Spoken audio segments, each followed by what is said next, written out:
Hello everybody, it's a gamer here, and welcome to the... Okay, I'm totally off tone. So yeah, hello everybody, it's a gamer here, and welcome to the commentary for the top 7 best things in Sonic Boom, Rise of Lyric, and yeah, Girl with the Dragon Tattoo. Yeah, that's where the keyboard part came from. And the broken disc, that came from my Sonic 06 Let's Play, and I broke that disc by accident, by the way. Yeah. And a few things is that you might notice one shot within that opening where you see an outdoor scene. Now, throughout this entire countdown, there is like no outdoor scene throughout the entire thing. And the thing is that there was supposed to be an outdoor scene that was going to take place in both the worst countdown and the best countdown.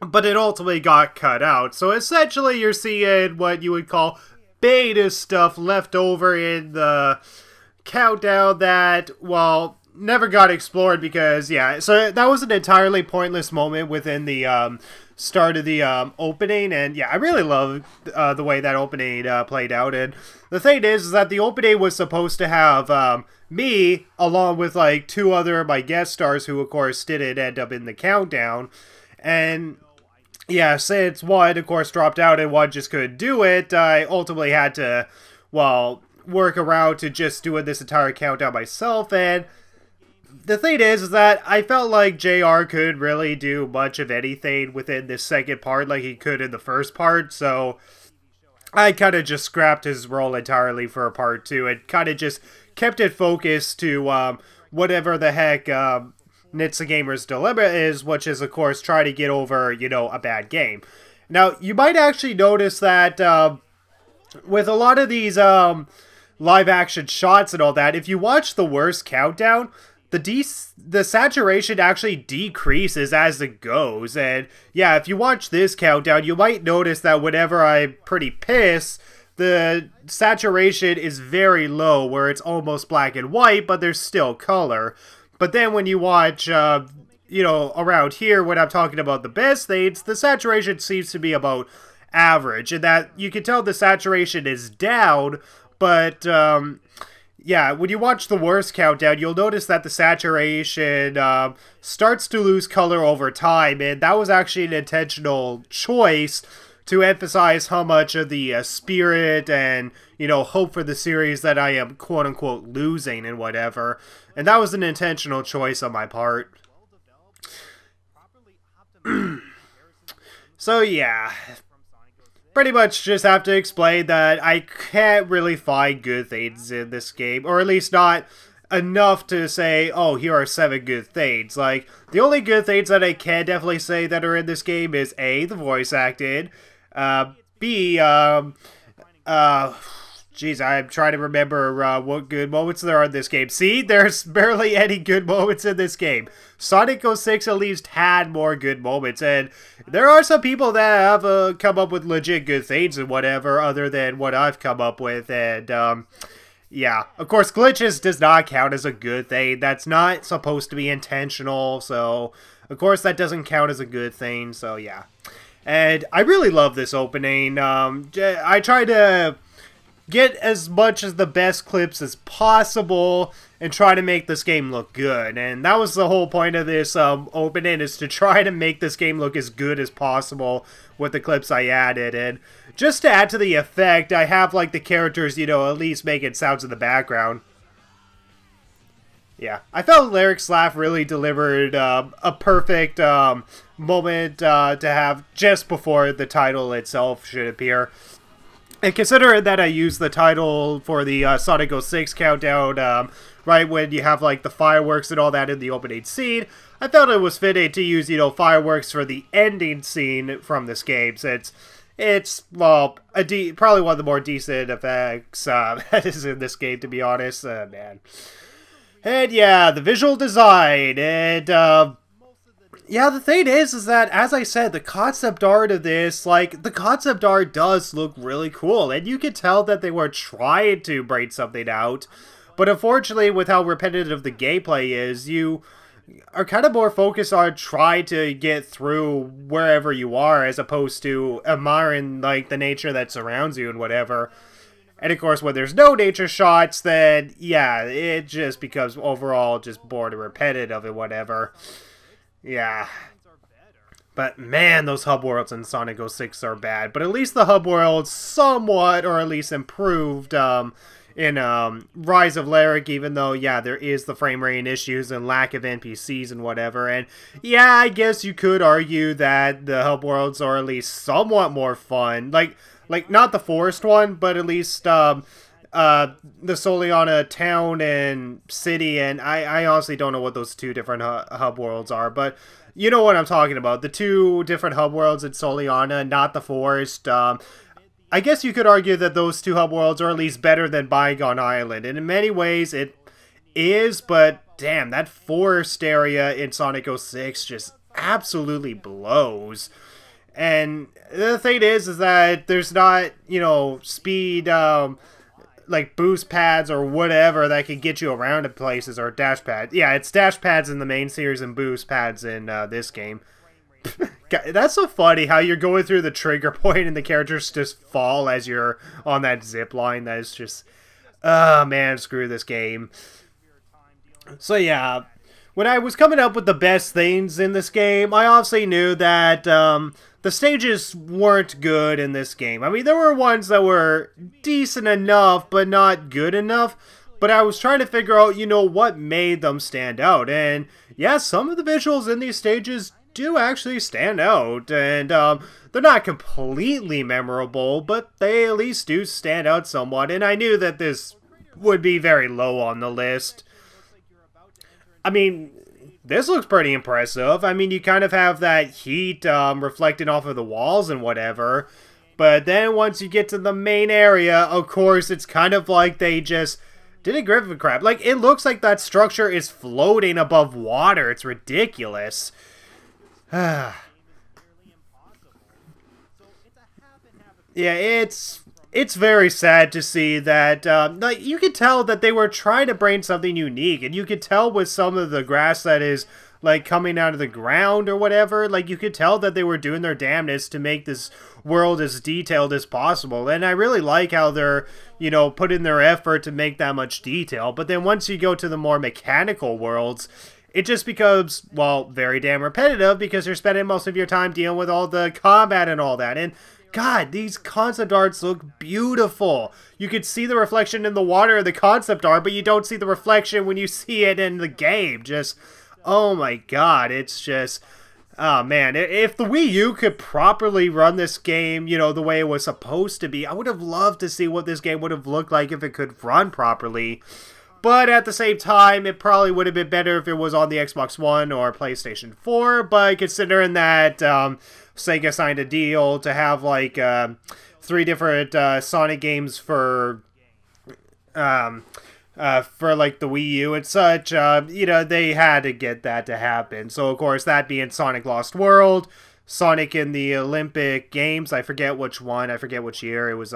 It was the Sochi Olympics, 2014. And then it was Sonic Boom Rise of Lyric, and of course Sonic Boom Shattered Crystal.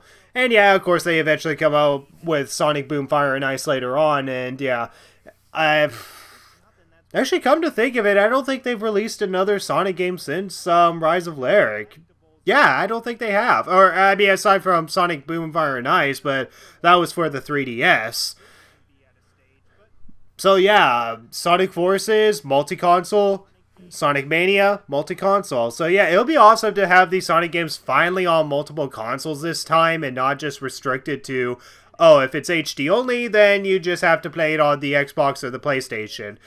And yeah, because I couldn't play Sonic 06 for a while, because I only had Nintendo consoles, I eventually played Sonic 06 on the Xbox 360 eventually. And what was that turtle thing down there? I don't know, when you're in that place, there was that turtle graphic that was just down in the water. I don't know, that kind of bugs me. What the heck is that down in the water? I don't know. I don't know, and I don't have the patience to go back to this game. So yeah. But yeah, this is definitely a positive in this game. Or not really a positive, but definitely something that at least makes the game tolerable to go through is all the collectibles and such. And of course, I never knew what to do with those footprints until Styx told me what to do and whatever. And, oh man, Styx is so bland compared to what she's like in the TV show. I mean, the TV show, Styx is presented as an annoying character, but is actually surprisingly quite funny and enjoyable and has a lot of great lines here and there. And then you see her in this game and holy crap is she bland. Yeah. And I can't really say much of Sonic Boom Shattered Crystal because I know she's a playable character in that, and honestly I haven't played the game, so I can't really say much about her personality in that. But they definitely do seem to keep her personality faithful in Sonic Boom Fire and Ice. I mean, I still have not beaten Sonic Boom Fire and Ice. I mean, I got through most of the game, but I never actually beaten it, and I don't know, I just had other priorities to get to and all that, and it's not an absolutely great game, but Fire and Ice is definitely a good game, for sure. Yeah. Unfortunately, I do rather collect A ranks and all that compared to collectibles, in a Sonic game at least. What I was saying is that when it came to collecting, like getting all A ranks and all that sort of stuff, it gets pretty damn frustrated trying to get all A and S ranks and such, that in some ways getting collectibles is kind of a nice relaxation from having to get all those A and S ranks, and that's what I mostly praised it for. But in a way, yeah, A and S ranks are mostly probably the better choice to have in a Sonic game than collectibles. And it seems like the main collectibles in the main Sonic game seem to be those red star rains. I don't remember if they have a specific name, but yeah, those red star rains. Yeah. But yeah, as far as this game goes, yeah, the gameplay is surprisingly a lot more solid. Like, it's repetitive, and there needed more variety when it came to combat and all that. Like, go to Sonic Heroes. I mean, you knew what was better, like, which character was better to go with. Like, if it was a more powerful enemy, go with Knuckles. If it was an enemy that was slightly in the air but could be defeated very quickly, go to Sonic. If it was enemies that were too high in the air, go to Tails. And you know, it was kind of a no-brainer, and it really was balanced out well in Sonic Heroes. But then when you go to this game, it's more like choosing your favorites, which I really hate. I mean, obviously you have to play as all characters in order to get through the entire game, but I hate it when they're like, oh, you get to choose whoever is your favorite. It's like, why? I mean, yeah, we could choose whoever is our favorite, but we should be able to choose, you know, whoever is the best choice for, you know, these particular battles or whatever. And, you know, Sonic Heroes balanced that out perfectly, whereas here, honestly, I just did most of the combat with Tails, since Tails had, you know, range attacks, and those buddy bots really do help and all that. They really do help, and the thing is that all the other stuff, like, oh yeah, and I think it was around here where I was like, you know, Tails becomes much more easier to control when it came to platforming. I think I worded it wrong, where I think I said it negatively when I meant to say it positively. So I think that was a little bit of a mistake there. And yeah, Amy is definitely the best character to play in this game, for sure. I mean, her moves are definitely the most stylized and whatever, and with her triple jump, I definitely played her the most when it came to the platforming and such, but when it came to combat, it was definitely Tails, for sure. Yeah. And yes, that was supposed to be a dick-sized joke, by the way. That's what I was trying to avoid right there.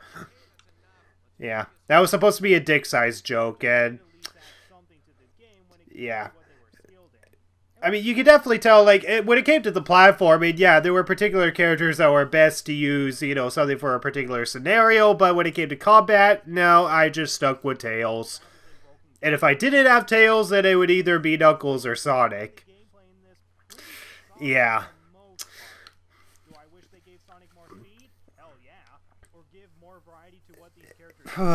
Jeez. Try to think of what to say. I mean, there's really not much to say. I mean, this game is not good, guys. Well, you kind of just have to deal with it as it comes, and let's just hope Sonic Forces is a really great game when that eventually comes in the holiday.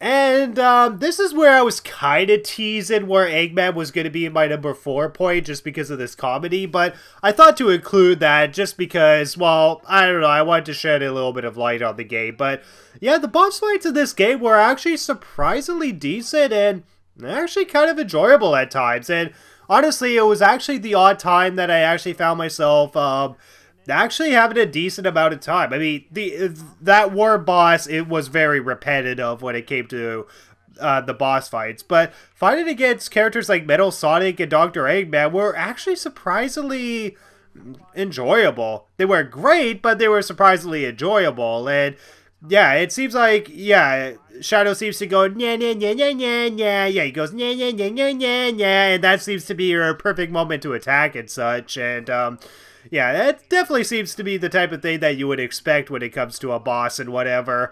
And yeah, I really hate what they do to Shadow in this game. And Kirk Thornton, whether if it's a miscast or a misdirection, just doesn't sell it for me. But the boss fight was surprisingly decent. And yeah, Metal Sonic, I surprisingly had kind of fun fighting up against. And you might notice that I was sticking with a particular character when fighting these bosses. Like, when I was fighting against Dr. Eggman, I mainly kept to Tails. When I was fighting against Metal Sonic, I kept to Amy because it was almost kind of fitting considering she was the damsel in distress in Sonic CD. And I guess it was fitted to fight against Shadow as Sonic because, well, arch rivals. And yeah, I don't know why the Tunnel Bot, like, if you look on the Sonic Wikipedia, apparently the Tunnel Bot is counted as a boss, but honestly, there really wasn't a moment in the game where that Tunnel Bot was really, you know, slated as some sort of boss. And yeah, for some reason, you couldn't dodge that attack for some reason, and that's why I really hated this boss. I mean, the lighting effect looked pretty cool there, but, oh man. And yeah, death really has no consequence in this game, which is pretty ridiculous. But honestly, I would rather take it considering how repetitive this goddamn game is. Yeah. I mean, aside from the drill worm boss, the boss fights were actually somewhat decent to fight up against. It was the most decent thing gameplay-wise. And yeah, pretty much my points from 3 and up are not gameplay related, or are more for character and of course voice acted and such. And once again, I felt like since I started with Eggman comedy, I should end with Eggman comedy and such. Yeah, maybe not really comedy, I mean it's not really that funny. And then we get to my controversial pick, Lyric the Last Ancient. This guy is a horrible villain. I mean, I'm pretty sure some people are kind of confused in a way where they might think that I actually like Lyric as a villain. And the thing is that I like the idea of Lyric, but I don't like Lyric as a whole. He is definitely up there as like the top 3 worst Sonic antagonists in the entire Sonic series and such. And the thing is that even though Lyric is like, you know, said to be this big threat, he's honestly not that much of a threat until, like, you know, the final act of the game where, honestly, there really was no consequence that happened. But because this plays like a kid's game, you can't really show much of a consequence and such. And yeah, I guess you could argue that they did kind of take a risk with, like, killing Sonic off, which, again, they botched up, so what the hell. And yeah, I kind of mock Game Grumps here, and for those of you who are wondering what is my opinion on Game Grumps, I like them for the most part. I don't really watch them, but from what I've seen of their gameplay videos, they've definitely made me laugh for sure, and I've watched some Game Grumps animation and such, and they're definitely funny. I enjoy them, but I don't really watch them, to be honest. And yeah, when they did their Let's Play on Sonic Adventure, I watched the first part, and honestly, I just couldn't continue forward because, oh my god, watching that first part for their Sonic Adventure Let's Play was painful, like really painful. Like they were spending more time just screwing around with the game as opposed to playing the game. So much so that they die on the first freaking boss fight, for crying out loud, which is ridiculous.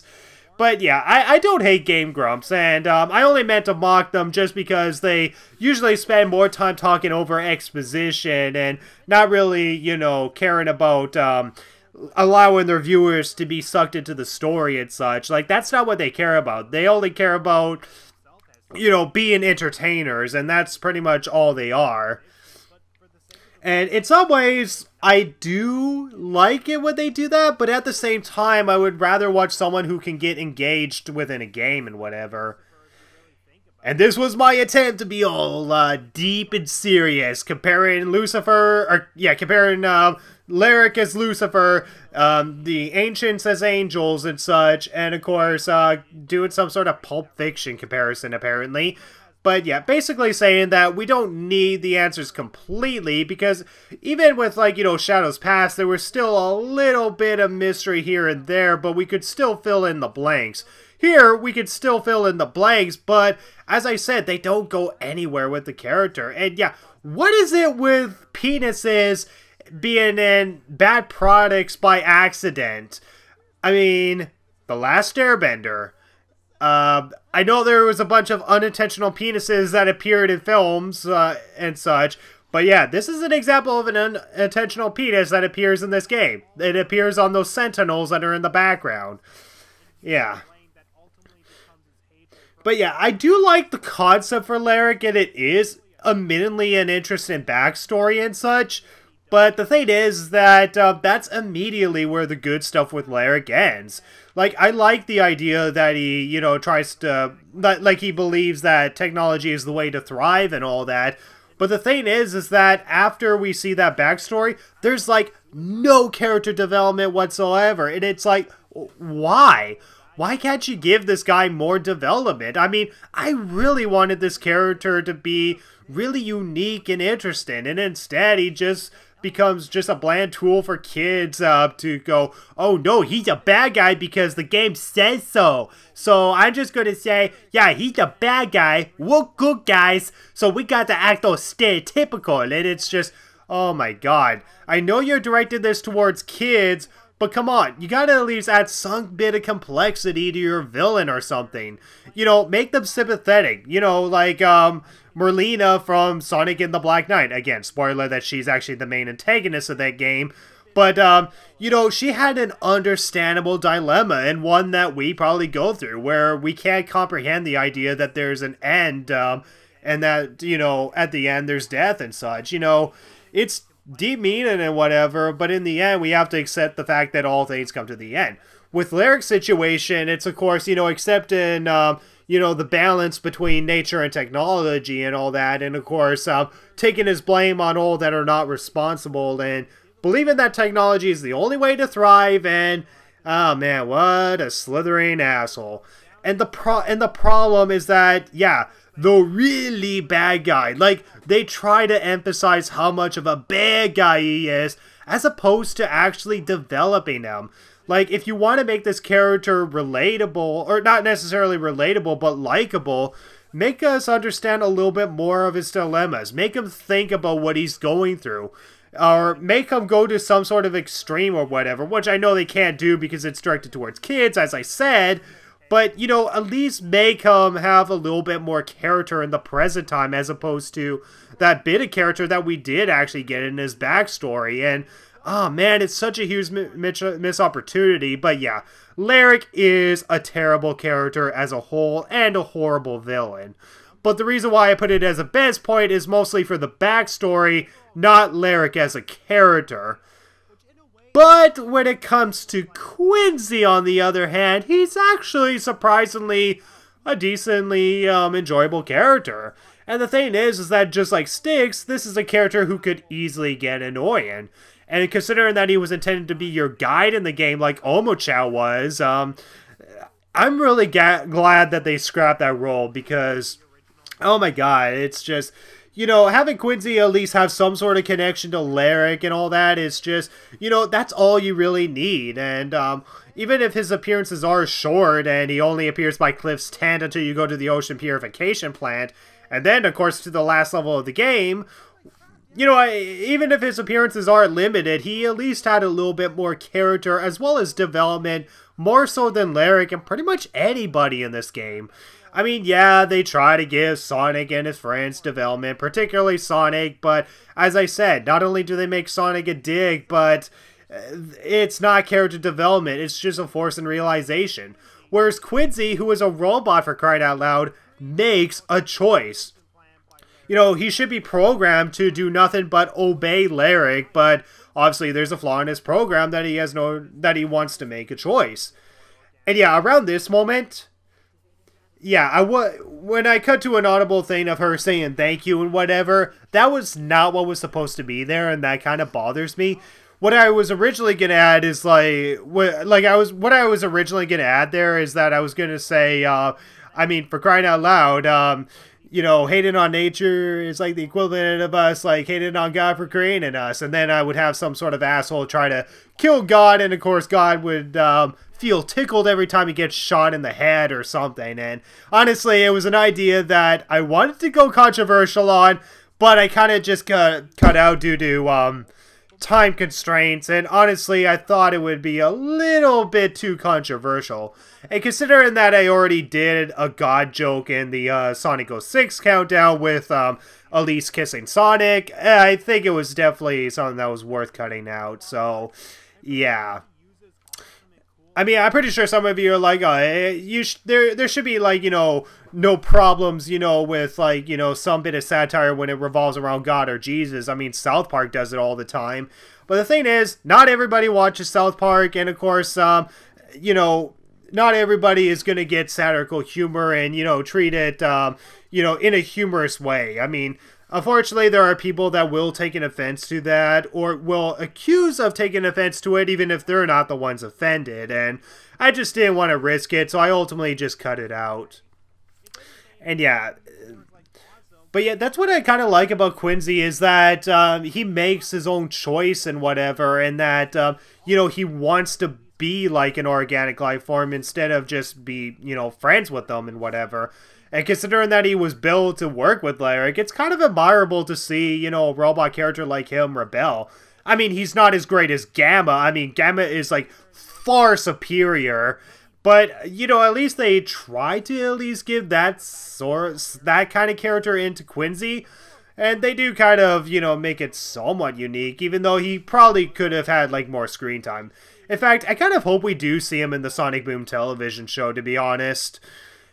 And probably one of my favorite jokes in this countdown is just this scene.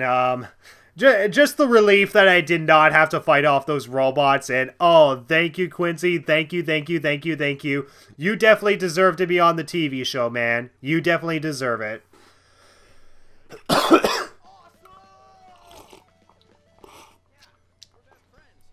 Quincy is my best friend. Yeah. I honestly would like to see Quincy in the TV show, to be honest. I'm not gonna lie. I mean, I don't know what, you know, the producers would say about that, but honestly, I would actually like to see Quincy in the TV show. Like, maybe they could develop his friendship a little bit more with Sonic and his friends and such. I don't know. There's possibilities. I mean, give him a little bit more screen time than this game has offered him and such. I mean, there's possibilities with Quincy's character. I mean, definitely consider it, writers of Sonic Boom. Definitely consider it. There's definitely potential for Quincy as a character. I mean, you guys might have botched up Lyric, but there is definitely potential for Quincy. So, yeah, hashtag put Quincy in the Sonic Boom TV show. Hashtag put Quincy in the I can't really say it out loud. I can't really say it properly. Hashtag put Quincy in the Sonic Boom TV show. There you go. And the voice actors. Now, actually, an interesting point is that the voice actors was actually not originally the #1 point. In fact, Quincy and Lyric were actually going to share the same number point, which was my #3 point.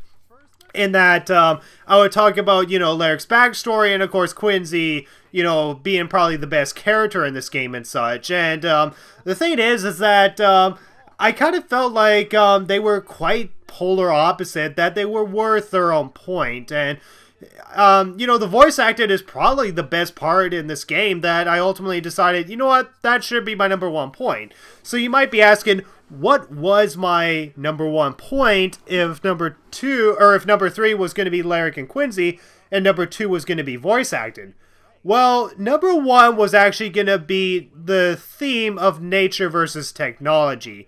Now you might be asking, how could that be #1? Good freaking question, because I have no freaking clue why I chose that. But I think what I was going with is that I really like how they do at least dive into some of the themes of nature versus technology, even though there was, like, you know, no moral presented whatsoever and such, you know. But consider that I also mentioned it as a missed opportunity. It would just be odd if I mentioned it as a biggest missed opportunity and also mentioned it as the best thing in this game. And honestly, as, you know, the months passed and whatever, with, of course, the guest stars not being able to, you know, be in this countdown and such, I ultimately decided, you know what, I don't think this is relevant anymore. I'm going to have to change my #1 point. So I ultimately decided to put Quincy and Lyric as 2 separate points, and since I like Quincy more, then Lyric was, of course, number 3, but mostly for his backstory.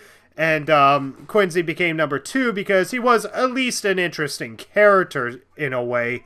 And I ultimately put voice acting as #1. So yeah, good job on you, Roger Craig Smith, Cindy Robinson, Travis Willingham, Mike Pollock, Patrick Seiss, and oh man, I forget the name of Tails' voice actor or actress. Colin. I think her name was Colin. I forget her last name. You don't have to correct me in the comments because I'm gonna know it anyway when I look it up. So yeah.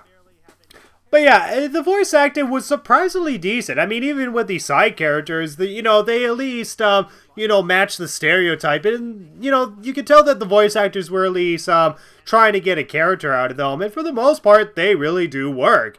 With, of course, the exception of Percy. Yeah. Poor Percy. And apparently Percy does appear in the TV show, voiced by Cindy Robinson. And Cindy Robinson was not the voice actress for Percy in this game. So, yeah, hopefully Cindy Robinson brought a much more better character to Percy's character. Because Percy in this game, and whoever did the voice acting, I don't know. It wasn't terrible. It's just, I could tell there was a voice actress, you know, behind a microphone. So I don't know. I mean, as I said in my last countdown, I've only watched the first half of season 1 of Sonic Boom, so I haven't seen Percy yet. So I don't know how much of a better job Cindy Robinson does with Percy, but I look forward to seeing, you know, how much of a better job she does. And this is my other favorite joke in this countdown. Yeah.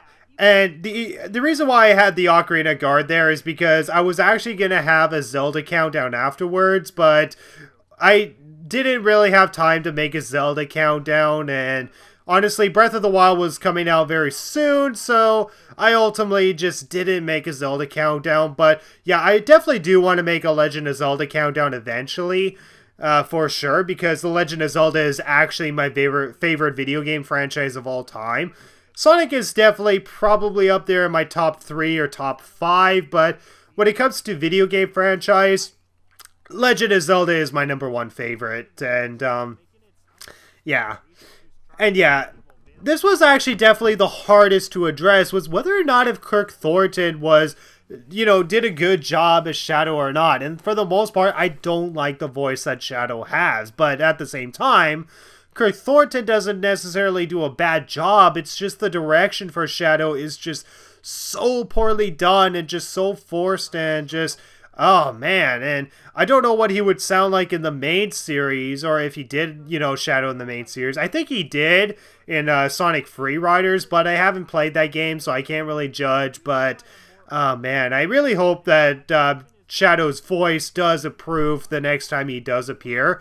Like in the Sonic main series, not Sonic Boom.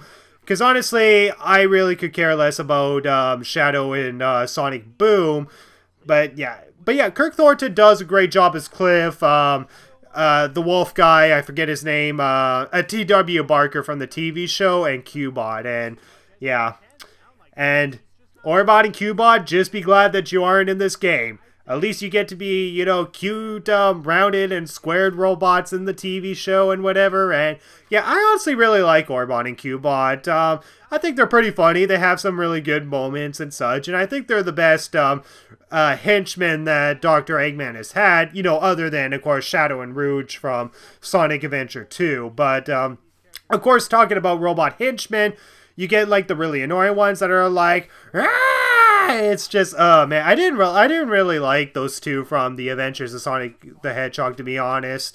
But yeah, I did actually. I really did like Orbot and Cubot from Sonic Colors, and they do continue to entertain me in the TV show and even in Sonic Lost World. Like they're really fun characters. And yeah. Man, I felt like this countdown went by very quick, but yeah, that's because the ending is really extended, and then, yeah, this is where, of course, the saturation starts to drop. Like, when you watch the live-action portions, you'll notice that it starts to devoid of color, and then it's not until I come to the realization of what good came out of this game that the saturation increases. But yeah, it's a horrible game overall, but as I said in the ending, failure is something that we all learn from. It's something that can hurt, for sure, especially when it comes to sale copies and all that, and yeah, it almost destroyed the company for sure, but you know what? At least they delayed Sonic Boom Fire and Ice, they got positive reviews out of it, and at least they're doing whatever they can to make Sonic Forces the best it can be, and Sonic Mania, and while there is skepticism and understandable skepticism for both games and whatever, I definitely do look forward to both games and to see what they have to offer, and I just hope that Sonic Mania is not a complete rehash of reused stages, and that Sonic Forces at least has somewhat of a good story to it, and it's not just a generic story with dark elements and, of course, a customizable character who probably has no character in it whatsoever. I mean, it would actually be cool to have a customized character that actually has a character for themselves and whatever. And, of course, could be any species, any gender, any kind of, you know, fur color and such and whatever. And, yeah, I really love the idea of a customizable third playable character for Sonic Forces. I just hope that they can get a good character out of that third character, considering that that character can't really be canon in a way, so it would almost have to play on Telltale logic where the choices that you make is not canon, but what kind of goes down is canon in a way. So yeah, it's kind of something that would be hard to tackle, but possible for sure. Very possible for sure.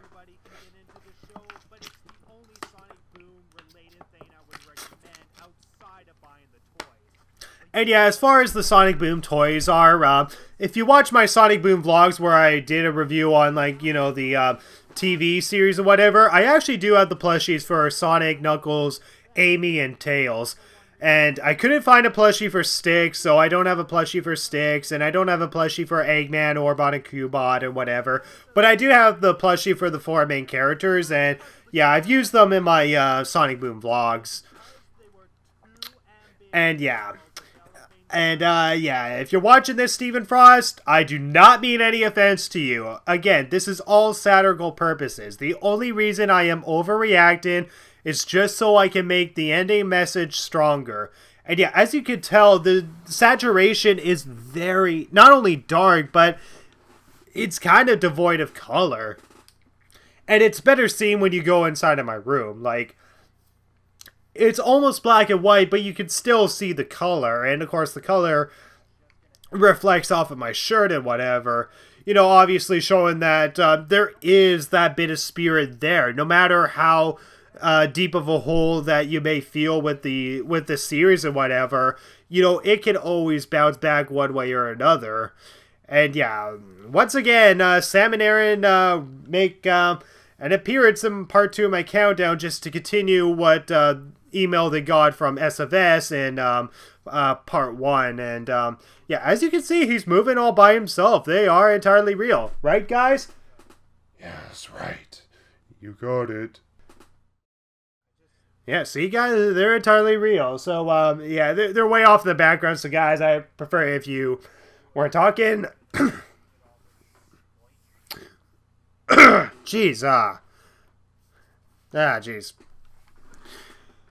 But, yeah, the thing is that, one of the guest stars was originally supposed to do this role where, Sam and Aaron, where they would play the moral compass as opposed to Sam and Aaron.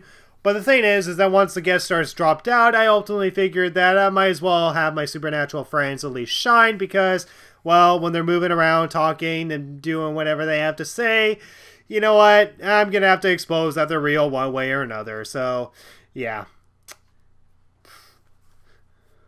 And yeah, the thing is that this was admittedly kind of half-assed. Like, when I downloaded, there was supposed to be a little bit more of a visual on what, you know, what the themes are and all that. And as you notice, the saturation is actually increasing. So you see that it's getting brighter and it's getting a little bit more colorful. That's because the saturation is going up as I'm going into the realization. So I start to realize that the spirit was always there. It's just I'm purposely, you know, pushing myself to feeling that I have to be pissed off about something. And of course, that's something that we all have to realize, is that there is passion put in every Sonic product that there is or whatever. I mean, yeah, there's the occasional cash grab and whatever. Not necessarily for Sonic, but there's the cash grab, you know, like Shark Tale or Man of Steel or whatever. You know, bad films like that. But, you know, there are films that at least do have, like, passion put into it. And you can tell with, like, the concept art and even kind of, like, some of the choices that they do make, even if they are questionable, they were trying to do their best to create something very damn unique. And yeah, the TV show does definitely show the potential of what this spin-off series can become. And yeah, it seems like Season 2 has definitely become more of a satire of its own self. Like, they become more self-aware and such, you know, mocking the fan base in some ways. And yeah. And I was also trying to point out an example here. Like, you'll notice that there's a swipe. Yeah, swipe, and then there's going to be another swipe later on. And that it's like a situation that's reversed, where you have Sonic that's at the door, but the friends in the middle. But then you got Sonic in the middle and the friends that are on the side. And I thought that was actually kind of a nice reversal. And in a way, the characters are kind of opposite. So you could tell that they were trying to get some bit of character development. And that Sonic was trying to open the door to save his friends, but of course the friends are like, no, Sonic, we can take these guys. And then, of course, you know, Sonic ultimately opens the door, which leads to Lyric being released, so of course it's all Sonic's fault.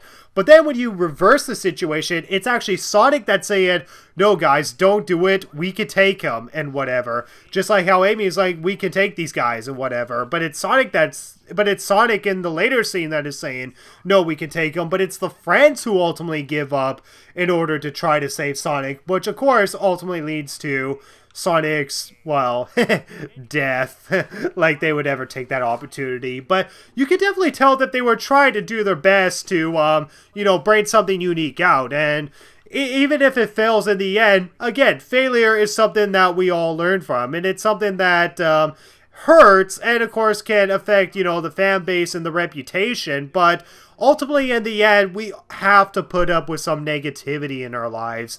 Whether if you like it or not, some negativity can be a good thing. Change is inevitable, and we kind of just have to let it happen. And once we acknowledge the flaws, then, you know, there's potential for the Sonic series to not only evolve, but hopefully be better in the future.